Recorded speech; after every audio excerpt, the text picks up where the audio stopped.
talk a little bit today about pain and all of the reasons or the things that can be contributing to persistent pain.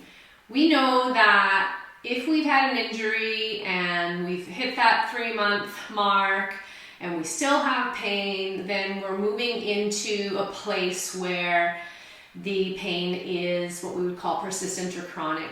And what that means is it's no longer a function of pain from an acute injury, from the tissues healing. It's essentially now residing in the brain. And for those of you who've been following us on our channel, we introduce a lot of different practices to address the causes of pain. And we know that when pain has become a routed pathway in the brain, we would call that neuroplastic pain, we have to address it differently. Okay? So one of the practices that we teach on this channel is somatic tracking. And somatic tracking is not something that is going to address the pain in that instant.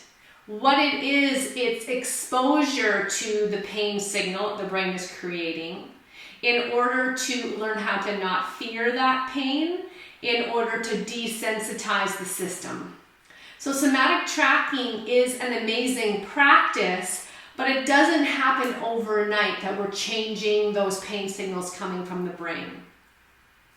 Now, another important part of addressing pain is to look at what else is contributing to that pain pattern. So if we've been chasing a pain somewhere and we're trying to address the presentation of it, for example, in the middle back, we want to have a look at the other ways or the other things that can be contributing to that pain.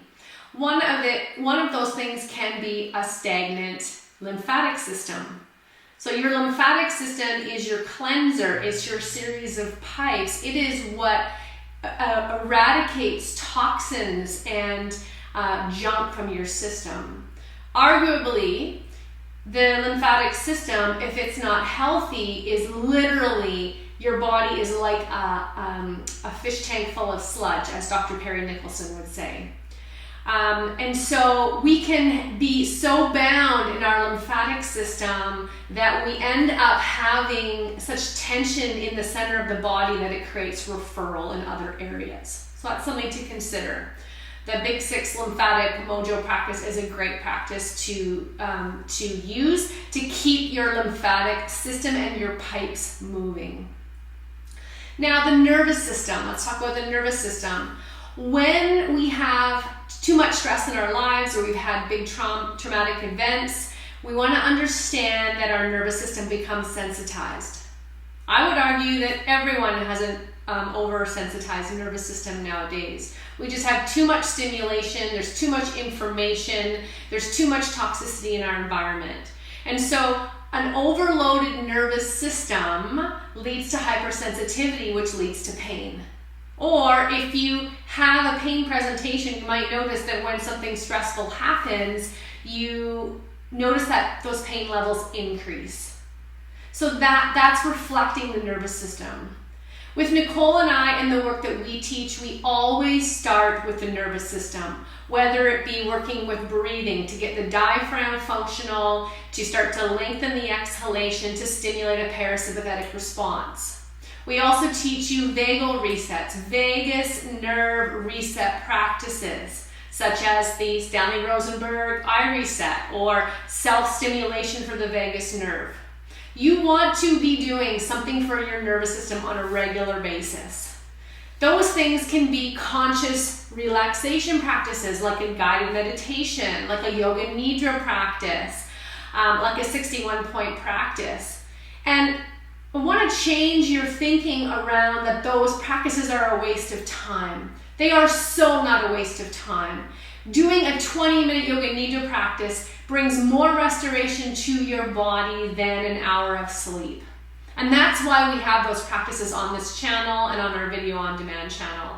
It's because we need to start by nourishing the nervous system and showing the nervous system that we're safe. So how are we doing that? We're not doing that by turning on Netflix and thinking that we're it's chilling out. No. That's not helping the nervous system. That's overstimulating the nervous system.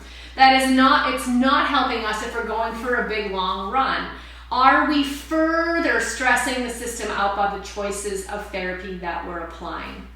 So I want to get you all to start thinking about all of these aspects. So we work with the nervous system and the lymphatic system first. We're bringing in and introducing different practices that stimulate a calming of the nervous system, such as sounding, such as breathing. And then we start to work with the stuck patterns and how they're showing up in our nervous system, which is somatics, which is neuromuscular reeducation. And what neuromuscular reeducation does is it gets your muscles functional again. Because we're going to be weak if all of our muscles are stuck tight. We're going to feel fatigued if we keep trying to strengthen on top of tension. Functional muscles go from short to long. They can contract and they can release, and you have neuromuscular or somatic control over those muscles. If they're stuck short and tight, they're going to impede the opposing muscles. They're going to make you feel weak. They're going to make you feel tired. And the thing is that stretching doesn't fix that, because this is a brain issue. Stuck muscles are a brain issue because our brains are in control of our muscles. And we must involve our brains, our nervous system, right? Same thing, brain and nervous system. We must use that in order to address what is showing up for us. The last thing I want to speak to are those peak life events, those traumas, those experiences. Our nervous system is a storehouse for all of those things that have happened. Those emotional events, those losses, those sadnesses, those traumas, those things that have happened to us. We need to understand that those heighten the sensitivity of our nervous system, and we need to address those things, because those things, those experiences that we've had, even the good ones, can be so strong that they bring us into a red light pattern or a green light pattern, or a trauma pattern. So we have to understand that at the level of the cells, all of those life experiences are showing up. So if we wrap it all in together, we want to look at ourselves as a system. We are a brilliant system. Our nervous systems are so equipped to rebalance, to reset, to bring us back to health. We just need to learn some of these tools and practices and apply them regularly. So I hope you keep learning with us. If you like this video, please click like. Please subscribe to our channel and take one of our programs. We'd love to work with you.